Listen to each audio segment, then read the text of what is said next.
26/11 मुंबई हमलों का मास्टरमाइंड तैवूर राणा से एनआईए लगातार पूछताछ कर रही है। पाकिस्तान में बैठे उसके आकाओं समेत कई अन्य जानकारी जुटाने में एनआईए लगी है।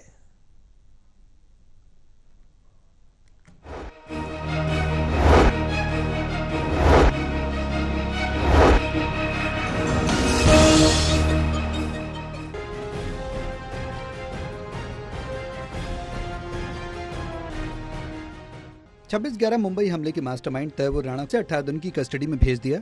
इस दौरान एनआईए मुंबई हमले से जुड़े तमाम पहलुओं पर पूछताछ कर रही है। आतंकी राणा को एनआईए हेडक्वार्टर में रखा गया है। 26/11 मुंबई हमलों का मास्टरमाइंड तैवूर राणा इस समय देश की सबसे बड़ी जांच एजेंसी एनआईए की कस्टडी में है। एनआईए लगातार उससे पूछताछ कर पाकिस्तान में बैठे उसके आकाओं समेत कई अन्य जानकारियां जुटाने में लगी है। तैवूर राणा को पटियाला हाउस कोर्ट की स्पेशल एनआईए कोर्ट ने तैवूर राणा को पटियाला हाउस की स्पेशल एनआईए कोर्ट ने 18 दिनों की रिमांड पर भेजा था। एनआईए की स्पेशल कोर्ट ने आदेश देते हुए कहा कि ये साजिश सिर्फ भारत तक सीमित नहीं बल्कि इसके तार अंतर्राष्ट्रीय स्तर तक जुड़े हैं।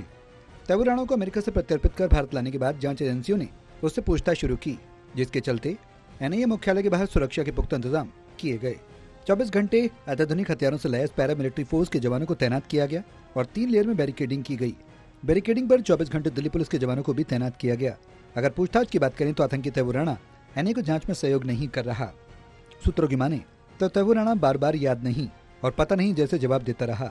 भारत की जांच एजेंसियों के लिए राणा एक अहम कड़ी है, क्योंकि माना जाता है कि वो पाकिस्तान स्थित आतंकी संगठन लश्कर-ए-तैयबा और आईएसआई के साथ मिलकर मुंबई हमलों की साजिश में शामिल रहा है। कोर्ट ने कहा कि ये साजिश सिर्फ भारत तक सीमित नहीं बल्कि इसके तार अंतर्राष्ट्रीय स्तर तक जुड़े हैं।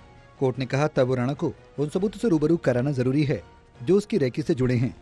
उसे गवाहों और अन्य सबूतों के साथ आमना सामना कराना जरूरी है। एनआईए को उम्मीद है कि राणा की पूछताछ से लेकर लश्कर-ए-तैयबा के नेटवर्क आईएसआई की भूमिका और डेविड हेडली के साथ गठजोड़ है जैसे कई गहरे और संवेदनशील राज सामने आ सकते हैं। दिल्ली से टोटल टीवी के लिए कैमरामैन मनोज कोहली के साथ जितेंद्र शर्मा की रिपोर्ट।